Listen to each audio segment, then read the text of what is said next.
I'm Ezra Levant. It's May 17th, and you're watching Battleground.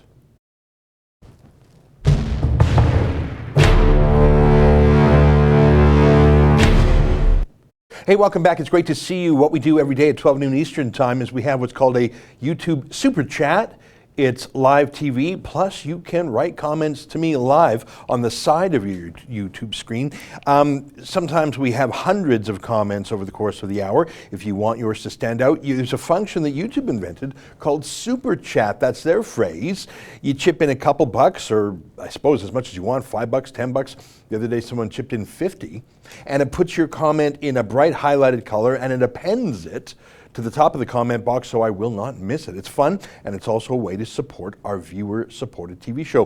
Today we're doing something new. In addition to the Super Chat function on YouTube, we are also live streaming on Facebook, and pretty soon we'll add a live stream on Twitter, Periscope too. So I think we're going to triple the amount of folks who are watching the show in different mediums, so I hope that works. What we do, it's a little less produced here than my evening show behind the paywall.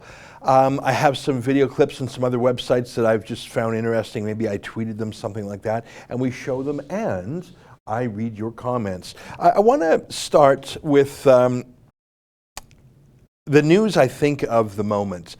And it's just so ephemeral because there's one of these every single day. It's just your daily fake news moment. Obviously, it's about Donald Trump. He is the target of the majority of the fake news in the world. And this is just, it's perfect. I mean, it's not huge, but sometimes the little things are telling. It's, let me start by showing you a CNN video. CNN, the most trusted name in news. That used to be their motto. I don't even think even they have the chutzpah to say that anymore. Here, take a look at the CNN video. We have people coming into the country or trying to come in. We're stopping a lot of them. But we're taking people out of the country. You wouldn't believe how bad these people are. These aren't people. These are animals. And we're taking them out of the country at a level and at a rate that's never happened before. And because of the weak laws, they come in fast. We get them, we release them, we get them again, we bring them out. It's crazy. The dumbest laws, as I said before, the dumbest laws on immigration in the world. That was the clip that played on CNN. You notice they didn't play the question beforehand, and they played Donald Trump using very tough language, including calling these immigrants animals, and that took off like lightning. Trump calls foreigners animals. Trump calls immigrants animals. Trump calls Mexicans animals. I want to show you some of the celebrity tweets, and then I'll show you what CNN did not show you. Put up some of these celebrity tweets. I mean, it's just everybody. Here's Andy Richter, because, of course, I go to him for my deep thoughts on immigration. Yes, he is a dehumanizing bigot monster, but also he has no idea what he's talking about. Him talking about laws is like a chimp talking about brain surgery. Please, someone, stop this.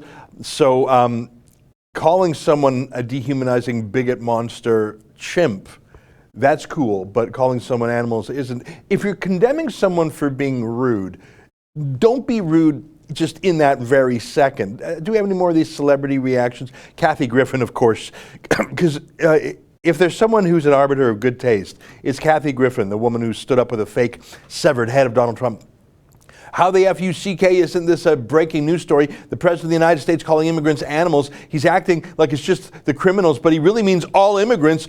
I'm effing disgusted. Kathy Griffin is a very deep thinker, and I found this very moving. Do we have any more celebrity tweets? It's not even the celebrities. I mean, Sophia Bush. ICE is deporting people who've served multiple tours in the U.S. military, something Officer Bonespurs never did. They're deporting people who love America more than Trump will ever pretend to. Are they animals, Donny Boy? Shame on him. It's not just the airhead celebrities. Do we have any more of those? These are animals. That's Joss Whedon. Now, those are the celebrity reactions. And celebrities, by definition, are not the most thoughtful people. For a living, they read lines that other people write for them. If you were very negative and critical, you could say that an actor sort of lies for a living. Not lies, but pretends to be something he is not for a living. So when an actor actually shows himself to be vacuous, you can't be too mad because they're just an actor. The job is to read lines convincingly that someone else wrote. But the regular journalism, actual journalists, including at CNN, who ran with that, oh, he called immigrants animals, was ubiquitous, including Associated Press, which is, I point out, one of the companies chosen by Facebook to be their fact checker. They ran with it. Now let me show you what CNN did not show, what the Hollywood lovies did not mention, and much more importantly, what the so-called thoughtful journalists everywhere from the New York Times to CNN to the Associated Press, what they didn't show you. Let me show you the original video. It was part of a roundtable on California's sanctuary cities. As you know, there's far left mayors and others who are declaring that they will not enforce the law against illegal immigrants, including criminal illegal immigrants. And of course, one of the groups that has flooded into the United States and is now actually coming up into Canada is a terrorist gang. I'm going to call it a terrorist group. I don't think it's listed as a terrorist group, but their tactics are ISIS in style, cutting off heads, cutting people into parts. In fact, in some ways, they're more shocking than ISIS. They specialize in the full face tattoos. It's called MS-13. They practically destroyed the Central American country of El Salvador. They're coming into the States. They're actually coming into Canada now. That was the question. Here, take a look at what all those lovies, to use the British phrase, did not know or willfully were blind to Donald Trump's comments. Take a look. Thank you. There can be an MS-13 gang member I know about. If they don't reach a certain threshold, I cannot tell ICE about them. Yeah. We have people coming into the country or trying to come in. We're stopping. Okay, you can stop it there because it's just a repeat now. But do you see my point? That was a Fresno sheriff, Margaret Mims. And did you hear her? She specifically asked about MS-13. That was the question. And Trump gave a specific answer to MS-13. Don't you think that's rather important? Don't you think that's rather the whole point of this? I think that shows you the fake news media and their deception.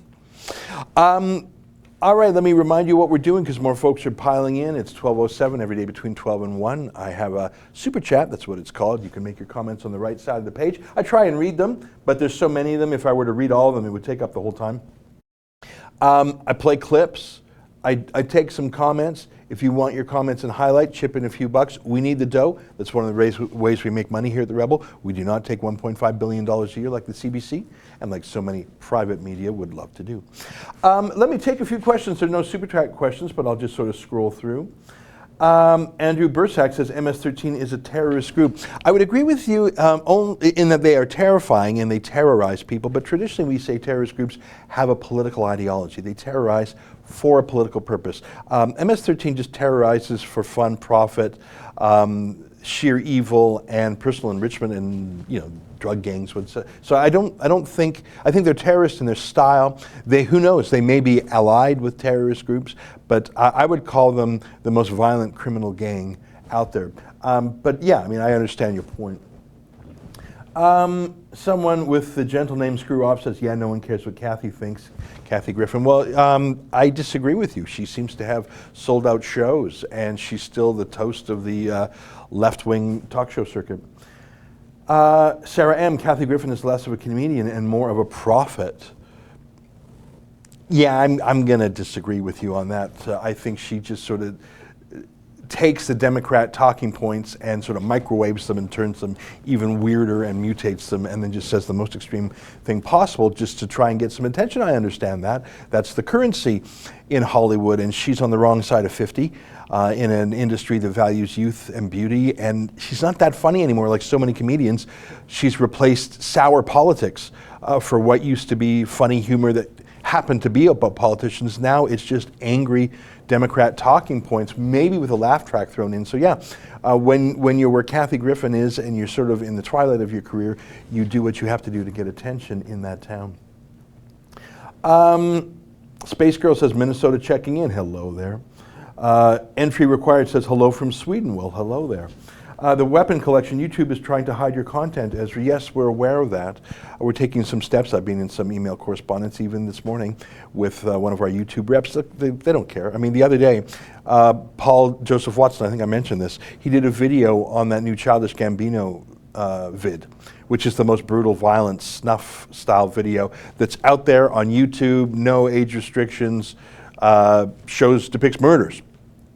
He had a few clips of that, and he had political commentary. His commentary video was age inappropriate. You had to specifically opt in to view it. It was deemed controversial. You couldn't like it, you couldn't forward it, you couldn't comment on it because it was too toxic.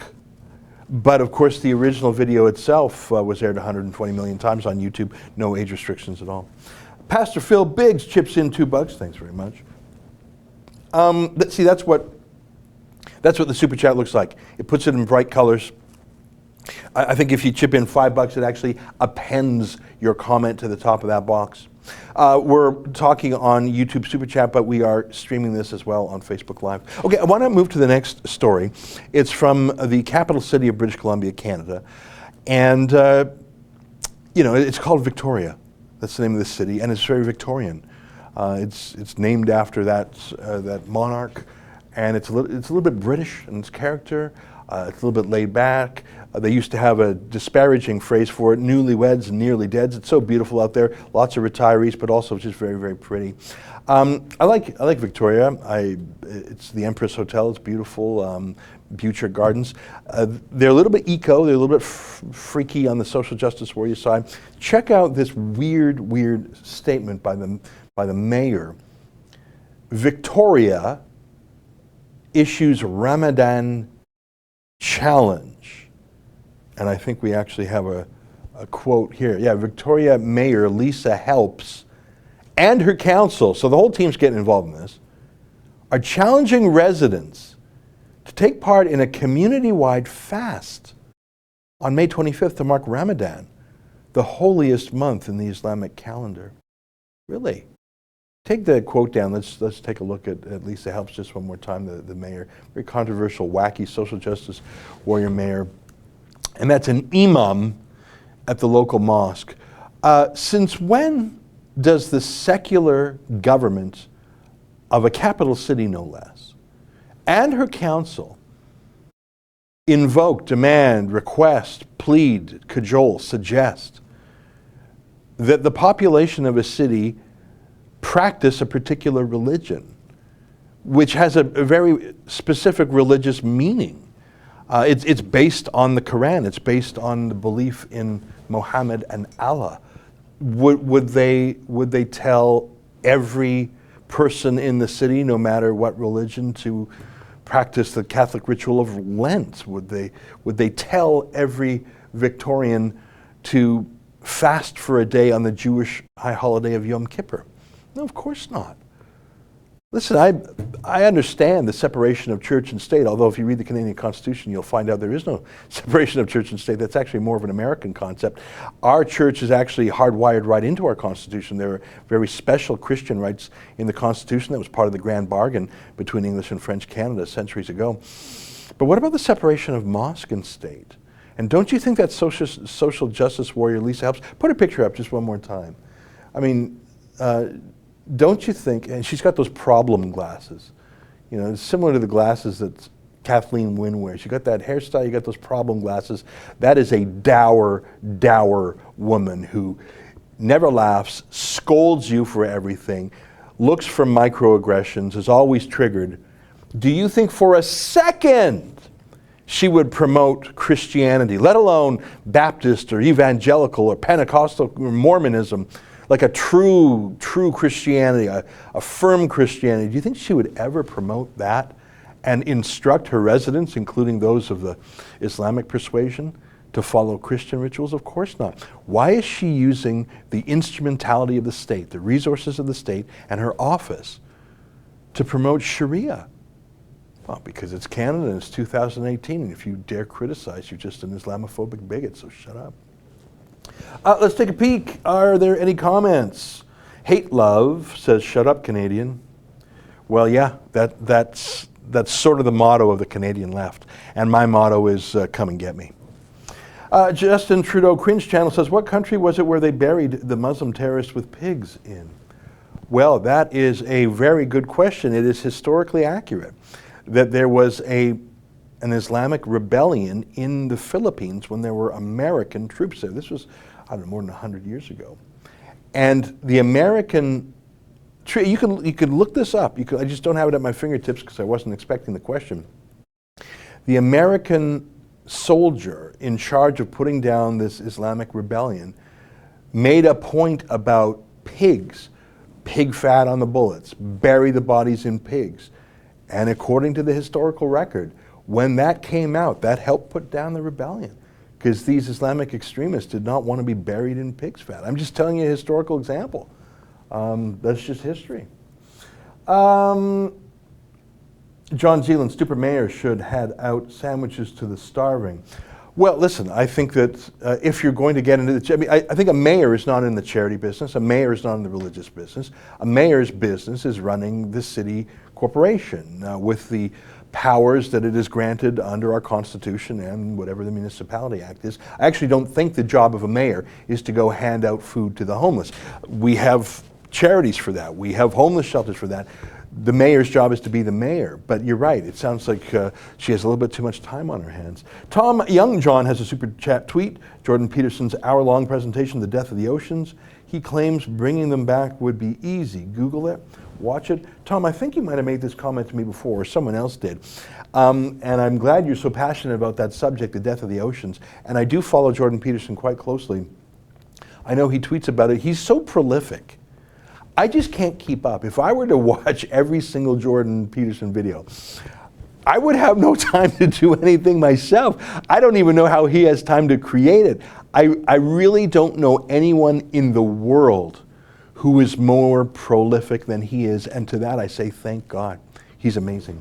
Tom Youngjohn with another comment. What are your thoughts on confiscating fishing boats that cross GPS, barbed wire, and fish? How do you feel about garbage in the oceans?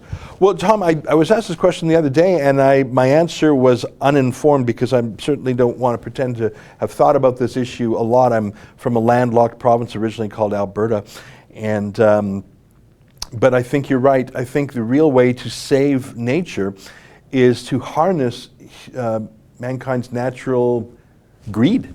And by greed, I mean we protect our private property more than we protect public property. And an example I always give is, if there's a piece of garbage that someone throws in your backyard, you grumble about it, but you pick it up because it's your backyard, you own it, you have a property right in it.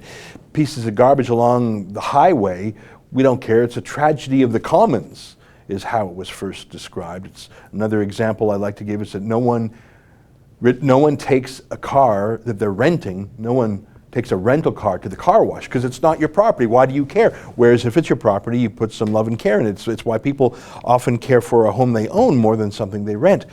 If we understand the human nature behind that, greed is a negative way of saying it, but it's self-interest. That's a more neutral way of saying it.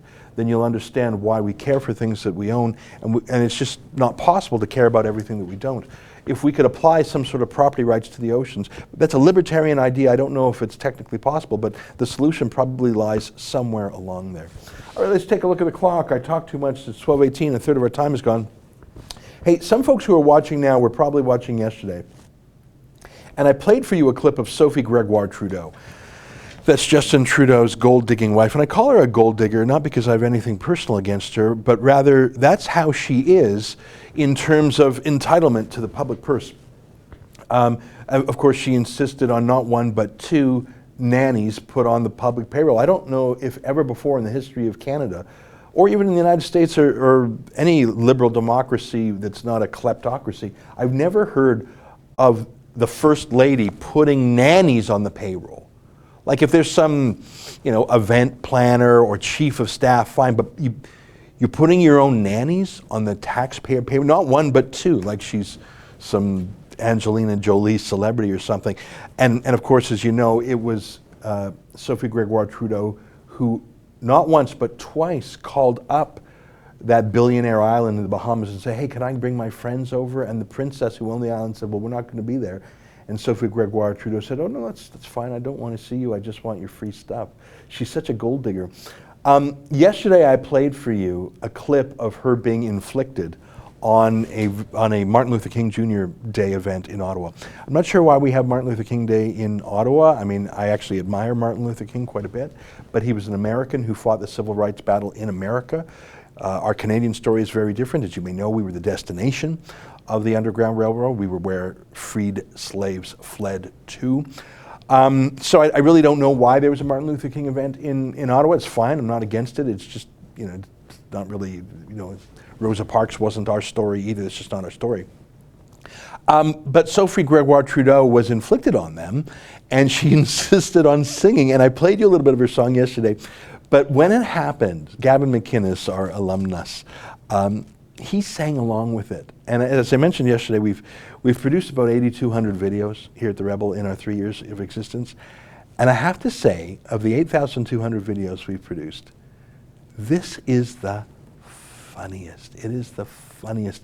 So it's 12:20. Will you permit me to play like 2 minutes of Gavin McInnes singing along with Sophie Gregoire Trudeau? And if you were in the crowd that day, that's really the only thing you could do, because you're not going to clap because it's that bad. And you're not going to walk out because that would be, you don't need to humiliate the woman any more than she's humiliating herself. I think what she probably wanted you to do is to sing along with her. So without further ado, here's my friend Gavin McInnes in a beautiful accidental duet with Canada's beautiful, beautiful, talented First Lady. Roll it. The love that I feel when you smile back at me, when you smile back at me. Is she Eartha Kitt? In the corner of your eye.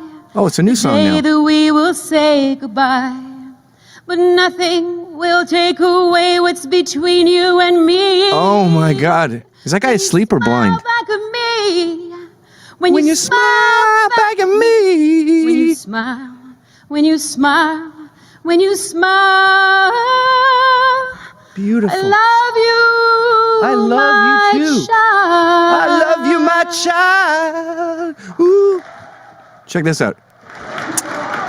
Was she Eva Perón? Is this Evita? You know what? We joined Gavin halfway through that. You got to watch the whole thing. You got to watch. You just find it on our YouTube channel. I thought that was pretty funny. All right, I want to read a couple more comments. Check the time. I always got to check the time because we finish at 1 p.m. Eastern. Spencer J. Canadian Idol, laugh out loud. Yeah, that was pretty rough. Screw Up says, I wish Gavin could have stayed with you guys. Yeah, I love Gavin too. You know the story. If he left, he was hired by CRTV. They offered him so much money, we just couldn't compete. We're grassroots. CRTV is owned by a billionaire out of Vegas who, he earned his money very well. He's outstanding, and he invested it in CRTV, and you got to thank him for that. So there's just no way we could compete. But I actually keep in touch with Gavin fairly often. He's too funny. The guy's just, I think he's the funniest guy I've met. He has no filter, and he just says anything at any moment. And if you have any sensitivities or tender spots, he'll find them in about 60 seconds, and he'll poke them pretty hard. Justin Trudeau Cringe Channel again says, Justin did a duet with her. I've got it on my chan. Same tune. I don't believe you. Justin Trudeau did a duet with her. I don't believe you. But you've made me think of something, and let me ask our production team if they can find it. Can you find me the Justin Trudeau, Sophie Gregoire Trudeau, Jean Gameshi clip from Tout le monde en parle? And this is not a duet, my friends, but this is Justin and Sophie and a fellow named Jean Gameshi, and Canadians will know him. He was the celebrity radio host on the state broadcaster, very sensitive man, women's studies major. Perfectly multicultural Persian from London, England. He's just perfect. And then it turned out he was a bit of a Harvey Weinstein and just punched women for sexual pleasure. But I'll show you a clip about Sophie and Justin in a minute. Howard, Chris, ears bleeding, dogs howling. Don't be mean. Okay, you can be a little bit mean. Entry required. It is hard to laugh when we're still staggering from 8 years of the Obama administration. Yeah, you know what? I think that Sophie Trudeau sort of thinks she's like Michelle Obama, but I don't know if Michelle Obama ever inflicted her singing on a crowd like that. Kevin, JT wants to kiss men. Well, that's a very prescient comment. I'll show you that Tout le monde en parle video in a second when we find it. I'll just read one more. Susan S. says, someone put that animal out of her misery. Well, now don't be mean. Don't be mean. She was just expressing herself. Can you imagine? I mean, I'm very, very critical of Justin Trudeau. I'm very critical of Trudeau. But can you take one moment of pity and imagine how many times Justin Trudeau had to listen to her sing that song around the house? Just hum it, sing it as she's wandering around, or if she would have a command performance, as in she commands her family to listen. You found that song tough to listen to once or twice. Imagine how many times Justin Trudeau was forced to listen to that. And where's he going to run? He can't run outside and go down the street. He can't just say, honey, I'm going to bowling with the guys, because he's got to roll with the whole RCMP entourage, right? Like our Secret Service. So I don't have a lot of sympathy for Justin Trudeau in any domain. But do you doubt he has been forced to listen to that song 50 times? 50 times! Have some pity for the man. Entry required. Ezra, what about Hamilton, Canada, declaring the anarchist symbol hate speech? All right. I mean, I've seen the headline, I haven't read the details, but I think I have enough to go on. The anarchist symbol is hate speech. By that I mean it is speech motivated by a strong emotion. Anarchy, by definition, is against things. It's against any rule. It is, and quite often the emotions that animate it are hate. To which I say, so what? Hate's a natural human emotion. You can no more eradicate it than you can eradicate the human emotion of love. We all feel love, hate, contempt, respect every day for things. I hate the Toronto Raptors. I love the Toronto Raptors. I hate the Liberals. I love the Liberals. These are words we say all the time. Oh, I hate that sandwich. Oh, I love that dress. Oh, I hate that guy. Oh, I hate my... I mean, we love and we hate things all the time. We have different degrees of hate, but hate as a human emotion is not illegal. It cannot be illegal. And if you have any doubt, may I advise you to check Section 2A of the Canadian Constitution, which protects thought, belief, opinion, etc., or the First Amendment in the United States. You're allowed to hate things. The only limit is on transforming the emotion of hate into some sort of criminal action, like a punch. But the problem with a punch is not that it's motivated by a certain emotion in your mind, it's that you punch someone. You're free to have the most hatey emotions you like. In fact, quite often, that emotion, if you harness it and transmogrify it and sublimate it, can be an engine for positive change. We were talking about Martin Luther King. I am sure if you did a word search through his speeches, Martin Luther King talks about the things that he hates. He hated racism. He hated segregation. He hated people being treated less than a full citizen. But he, unlike Malcolm X, who became negative and called for violence, Martin Luther King Jr. sublimated those negative feelings into a positive movement. You cannot ban something simply because emotion behind it is hateful. So in conclusion, I would say yes, the anarchist symbol is hateful. And the second and more important point is, so what? You don't ban a symbol. That's ridiculous. You can't ban a symbol. A symbol itself is not a crime or not to be.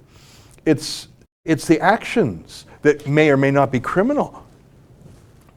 Thanks for letting me answer that question at some length. It's 12:28. We're halfway done. I have a lot more stuff I want to show you.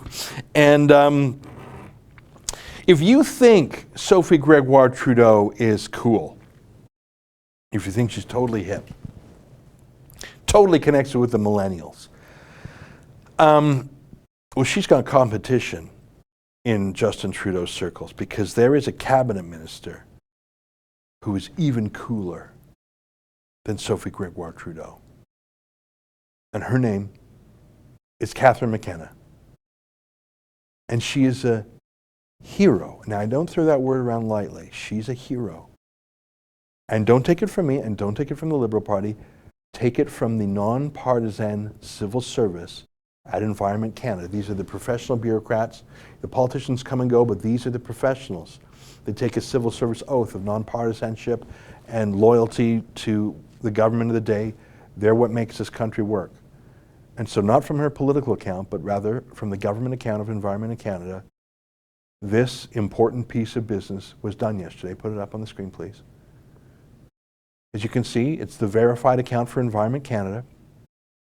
Minister McKenna is also a climate hero. And she is a great example of high-level women influencers who will be leading discussions at tomorrow's Climate Leaders Summit. Women kicking it on climate in Canada. She's not just a hero, she's totally kicking it. And you know, she talks a little bit like this in Valley Good. It's not a speech impediment. She's just a high-level woman. And if you doubt she's a high-level woman, you're an Islamophobe. And not just that, you're a sexist misogynist. And this is not me saying it. These are the non-partisan experts at Environment Canada who are totally nonpartisan. Kicking it. She's kicking it. Is that what the kids say? I don't know. Let's go to the role model for super cool kids. What would her fellow kids say? We got a little video there. How do you do, fellow kids? What? He's totally kicking it. What was his shirt? Play that clip again. I want to see what's on his shirt there. How do you do, fellow kids? What? Yeah. How do you do, fellow kids? Rock band. Can you put Catherine McKenna's tweet up there again? Which is cooler? Rock band, how are you, fellow kids? Or Minister McKenna is a climate hero, and she's also a great example of a high-level woman, and she's kicking it, I'm totally kicking it, and I'm a high-level woman. That's embarrassing. What do you think? Is that more embarrassing than Sophie Gregoire Trudeau? At least Sophie Gregoire Trudeau, well, at least she was putting her heart out there on the stage. At least she was expressing her artistic nature. And yeah, everybody laughed at her, but that's fine. She was owning that moment. Imagine being the chief of staff in Catherine McKenna's office and ordering Environment Canada to basically, it's like sending yourself flowers on Valentine's Day. That's how pitiful it is when you order nonpartisan civil servants to say you're a hero. Sophie Gregoire Trudeau is really, really cringy, and I think she lacks self-knowledge about how she looks. I think she's a little bit cuckoo, and I think she's one reason that Justin Trudeau is actually quite unhappy and goes on so damn many trips. He's on his, 56th trip just to get out of the country, get away from the missus. Sometimes he takes her on trips too. But look, that's her. What's Catherine McKenna's excuse for ordering nonpartisan civil servants to praise her? Let's take some questions. Andrea Heathering, totes kicking it. Absolutely. Bernard Hutchinson says, Climate Barbie needs to do a duet with Mrs. Trudeau called Climate Cringe. Oh, you're right. Robert Jackson, so glad I'm not a simple actor. I don't know what that means. Andrea Hetherington, my 10-year-old would be embarrassed if I said something like that. Yeah, I think you're right. Gary Selling says, Climate Barbie is a pseudo-intellectual and as smart as a bag of doorknobs. Well, we played a video about her the other day on the show, being asked about the economic impacts of carbon tax or other impacts. She just had no clue. She just repeats the same banal lines. I'm a climate hero. Miss Mary Anywhere says, McKenna is also a human rights lawyer. Well, what does that mean, a human rights lawyer? I don't know any human rights she's fought for. She doesn't fight for freedom of speech, doesn't fight for freedom of religion, separation of mosque and state. I haven't seen her fight for any human rights lately, have you? Someone here says, Andrea says, argue the connection is terrible, Ezra. Okay, good. I take your word for it. I don't know if that's on our end or on yours. If so, I'm sorry. Okay, it's 12:33, and I want to make sure I get through some of the stuff I've got here on my list. I mention from time to time that I have a show at 8 p.m. And do we have a clip from my show last night? Yeah, we do. Okay. So I do the show, we call this Battleground. It's just a kibitz. As you can see, I'm not scripted. I'm just going from your comments. I got a few notes here with some video clips we have and stuff. But I want to let you know that every day at 8 p.m. I have a show behind a paywall. It's $8 a month. You get my show every day. You get Sheila Gunn Reid's show, David Menzies. Got a bunch of American content too. John Cardillo out of Florida. And so I thought, you know what? Why don't I play you like a couple minutes every day on Battleground, that's this show. A couple of minutes excerpt from last night's paywall show, just so you know what I'm talking about. Because every day I say, oh yeah, see you tonight at 8 p.m., but you don't know what I'm talking about. So without further ado, let me show you about a 2-minute excerpt from my show last night. It's a story that really no TV station in Canada had shown. We're not really a TV station, we're an internet station, but other than the New Brunswick, the Fredericton Daily Gleaner, no one had talked about this until we did last night. Take a look. Today's news out of New Brunswick is worse. It's a mother and a father, Syrian migrants, who repeatedly threatened to murder their own daughter for various honor crimes. Now let me quote a bit from the story. A Syrian refugee couple, upon learning their adult daughter was dating a non-Muslim man in Fredericton, threatened her with an honor killing, court heard Tuesday. Oh, just that. So they'll come to Canada, they'll take our free stuff, our free healthcare, our free welfare, subsidized housing, halal food banks, plain old cash, but their daughter socializing with a Canadian, that's haram, that's forbidden, it's dirty, it's dishonorable. They would murder their own daughter for disgracing them, for fraternizing with Canadians. Yuck, Canadians. Sorry, why did you come to Canada if you hate Canadian people so much? I'll read some more from the story. Crown Prosecutor Claude Haché said Bayan Ayoub reported to Fredericton Police Force in mid-February that her father, Ahmad Ayoub, threatened to kill her on 3 occasions. So Bayan is the daughter you see there. Both mom and dad threatened to murder her again and again.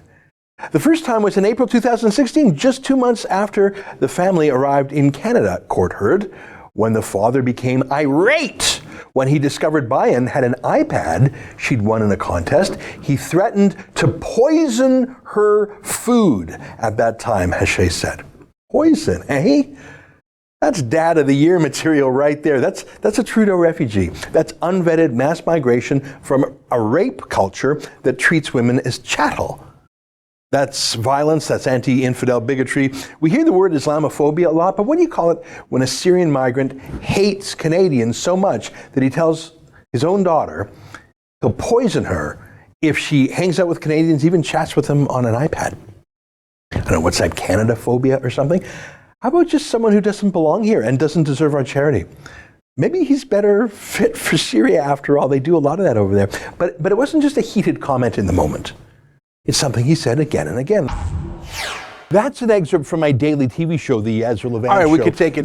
We could take this part down here. That's great. So that's a short excerpt. Every day I do a monologue, I don't know, 10, 15 minutes kind of thing. Lots of quotes or facts or clips. In that case, it was from the Daily Gleaner. Then I do 2 interviews. So if that's the kind of thing you want, I encourage you to sign up. You don't just get my show. You get Sheila's and John Cardillo's and David Menzies. By the way, during that, I was looking at some of the comments. I understand that we have some buffering issues today. I'm aware of that. It may be related to the fact that we've got sort of double pipes. We've got a pipe going to Facebook and a pipe going to YouTube. And pipe, is that a technical top? Am I totally kicking it by using the technical comment as a climate hero? Am I kicking it, fellow youth? When I say pipes, it just shows how with it I am.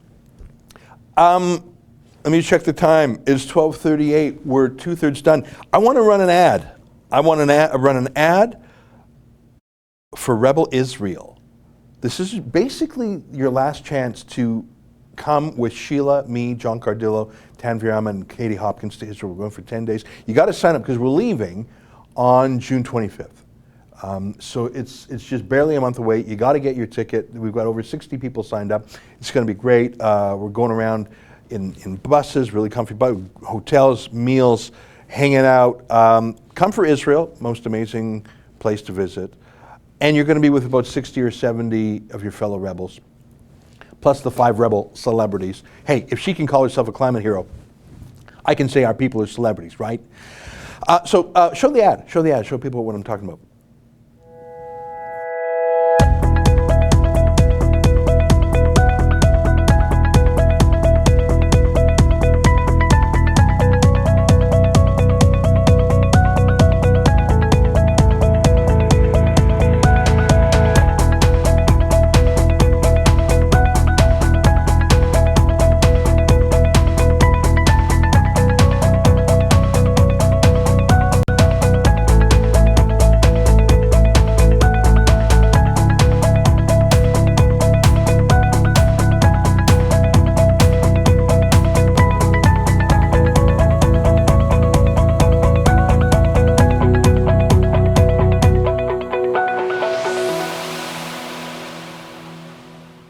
That's a great little ad. And you know what? That makes me really excited about the trip. I was thinking 10 days is a long time away. But first of all, I remember how great the food is. And I mean, I know it sounds funny, but Israel really is a foodie kind of place. I mean, it's the crossroads of 3 continents. Asia, Africa, Europe, and you got all kinds of folks here. You got your Ashkenazi Jews, European tradition. You got your Arab Jews called Sephardim.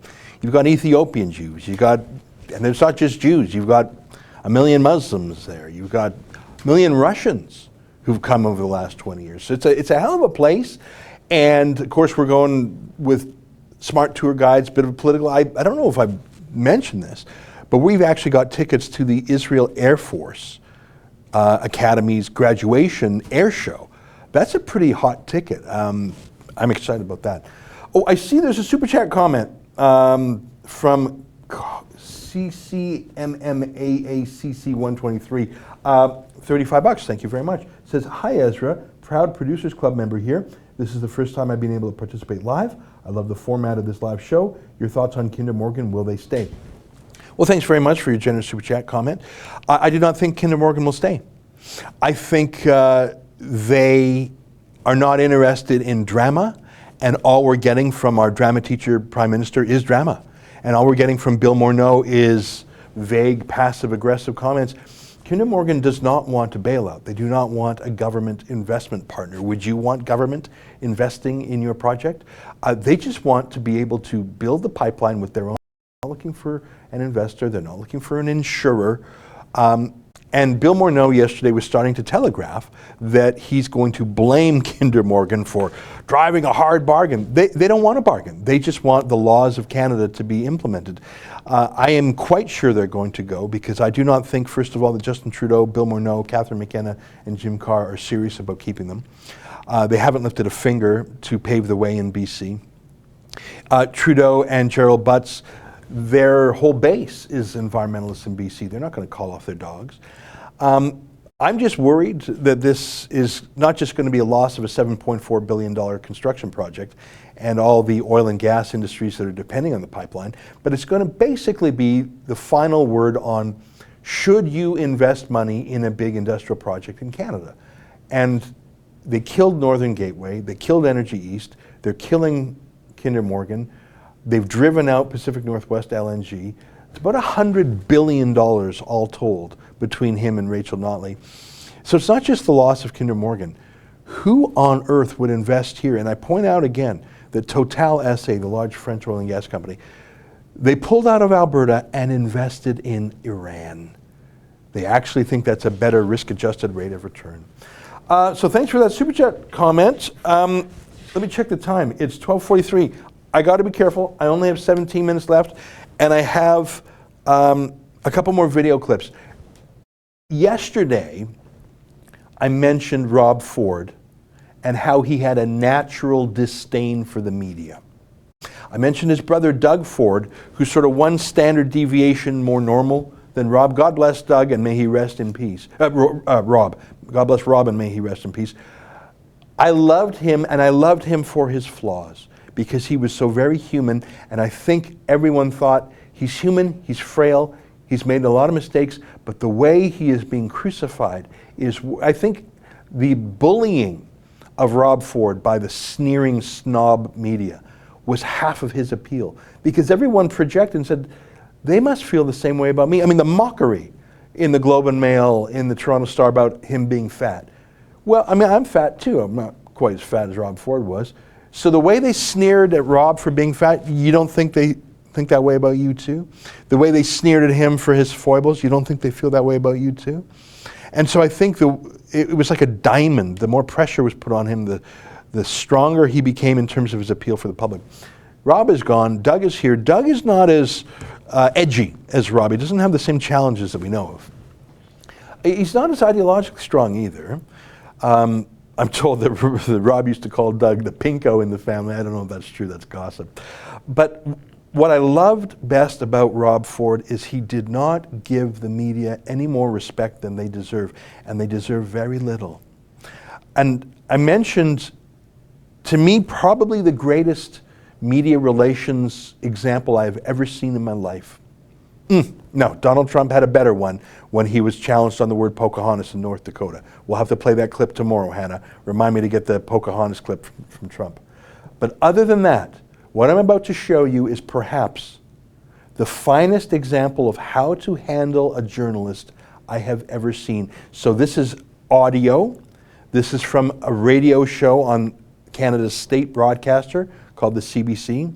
The interviewer is a Marxist, that's what she is, named Carol Off. And this was right after Rob Ford won the mayor's race in Toronto, and the CBC was his greatest antagonist. He had enough respect that he agreed to the interview, but not much more. Now, I'm not sure what image we're going to show. This is just from YouTube. It's the audio, so there may be some stock images that whoever uploaded this through on there. So it's not the video that's important. It's not the visuals that are important. It's the sound. What you're about to hear now is an actual radio interview done by the state broadcaster to Rob Ford. God bless his soul. Take a listen. People are saying that's calling it a stunning win. What do you think that things are going really well? What drew so much support? Half your juniors aren't even here, eh? All right. Hello, All right. hello, Mr. Ford. Are you there? Yeah, I'm here. Yeah. Oh, are you at some event or? I'm a coach. I'm a football coach. Okay, so you're at football practice then. Yes. All right. Well, okay, we'll continue then. What is it do you think drew so much support to your campaign? No, it's just people are sick and tired of the wasteful spending. People are sick and tired of wasteful spending. That's the bottom line. That's what it comes down to. Well, they were. I'm the only one that could go down there. You just go get go out and get changed. Don't worry about the water right now. Sorry. It went on. How perfect is that? Go out and get changed. Don't worry about the water right now. Go out and get changed. He was coaching high school football, volunteer, of course. And this big fancy pants muckety muck probably makes $500,000 a year. State broadcaster, socialist, CBC radio, their flagship show calls him up. Yeah, he'll show him enough. He'll take a call. That's the great thing about Rob Ford. He'll take a call from anyone, and I think his brother's the same way. You used to call Rob Ford about a pothole. He'd call you back. He'd call you back. I know it. He called me back once. So he'll take a call from this socialist. But he's not going to stop coaching these high school kids. Who's more important? These high school kids that actually need a coach, or some loser at the CBC, some hack who hates them?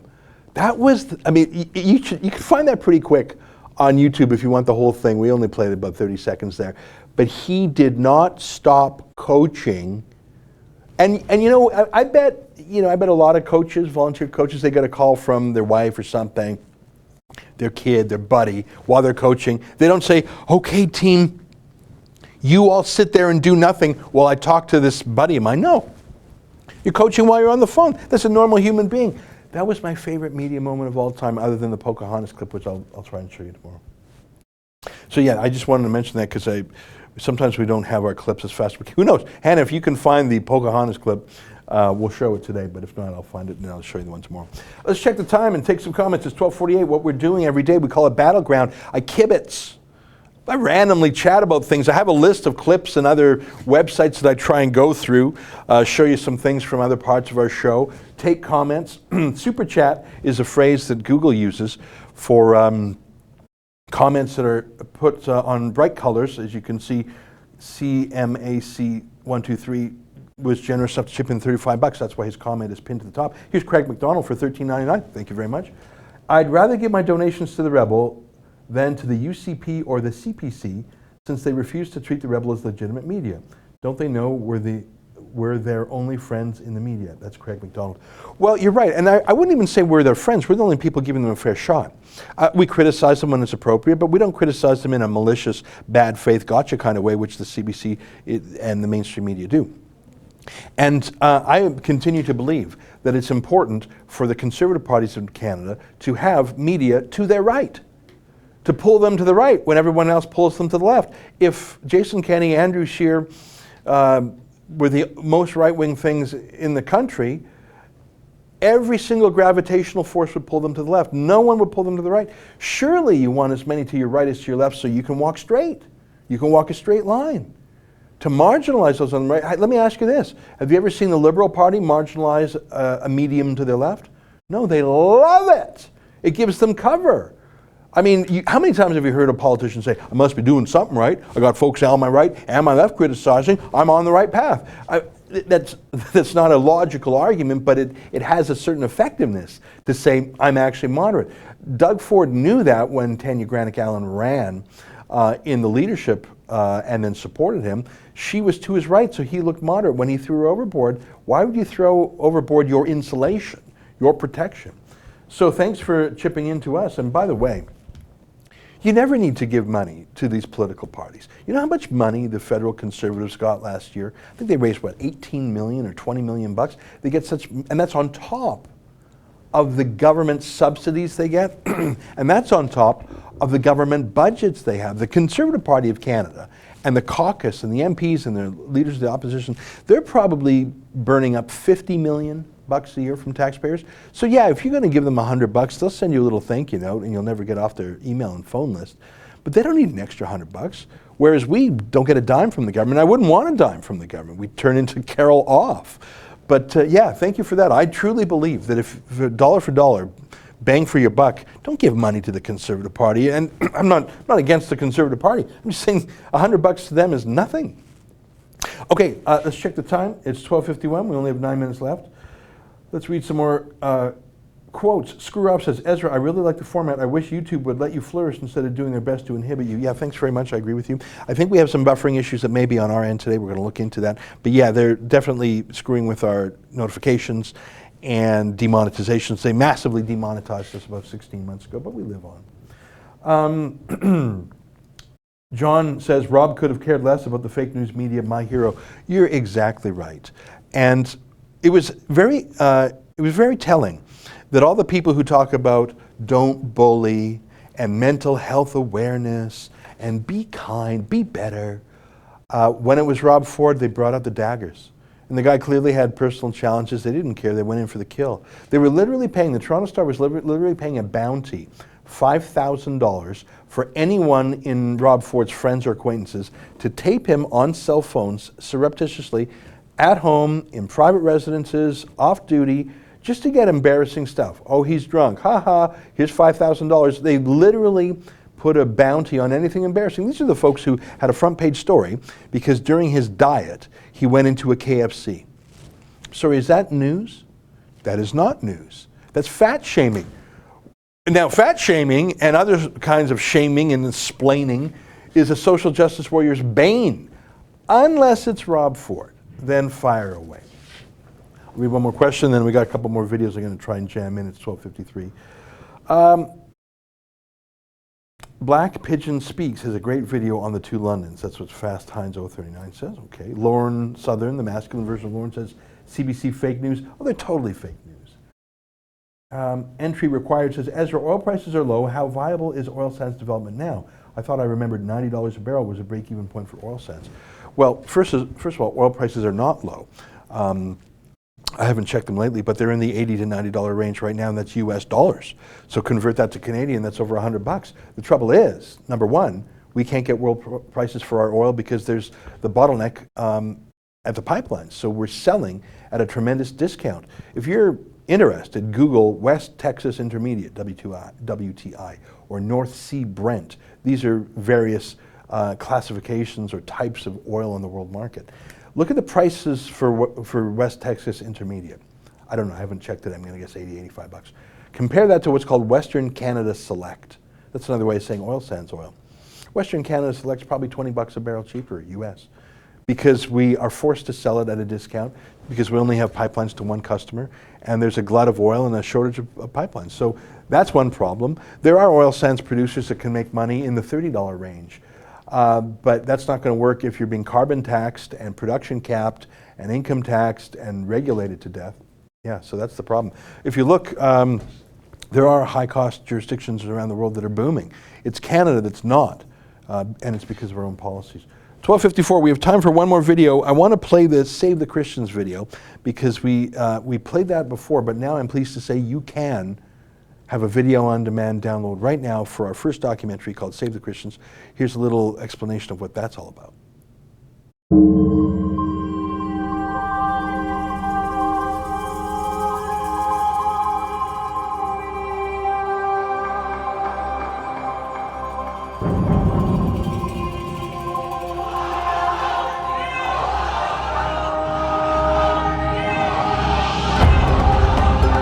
como toilen ajalla maiselen.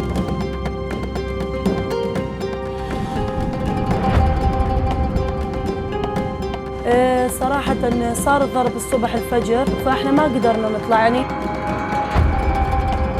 هي مستوى خازق كنيسة.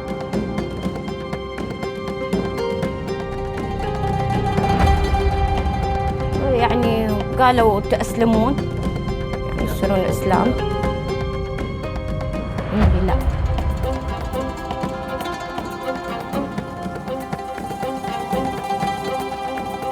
فيش بابو ألا أو الرحم الله.